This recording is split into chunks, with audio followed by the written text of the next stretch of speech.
So this is our small mini still that we use to distill experimental samples where we're doing various studies looking at trying to estimate oil yield in peppermint.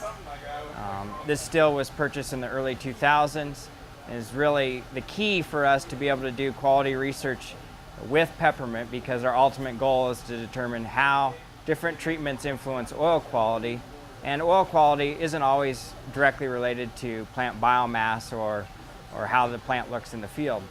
So this is our way of estimating oil, and it's very similar to what would be a commercial still, but on a lot smaller scale with low volume, low pressure, but still able to get very accurate results. And we often test our samples with the grower samples, and we're very close with regards to our estimate of oil yield.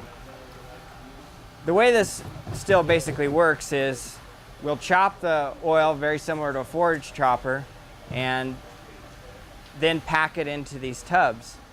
These tubs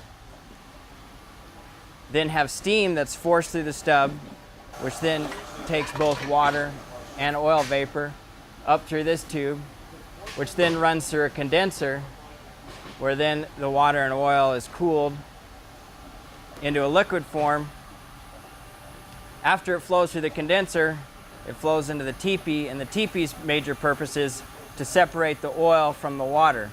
As many people know, oil and water don't mix, so the oil settles to the top. We're able to siphon the oil off and be able to estimate what the oil yield is, and then convert that to an oil pounds per acre.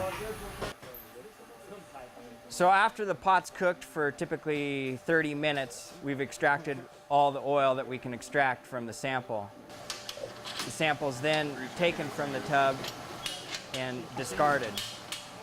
This is what's known as an oil slug, or a spent slug, and basically it's the plant matter that's left after the oil's been extracted from the pepper. In a commercial setting, that slug is then either fed to cattle or put back onto growers' fields as an amendment for the soil.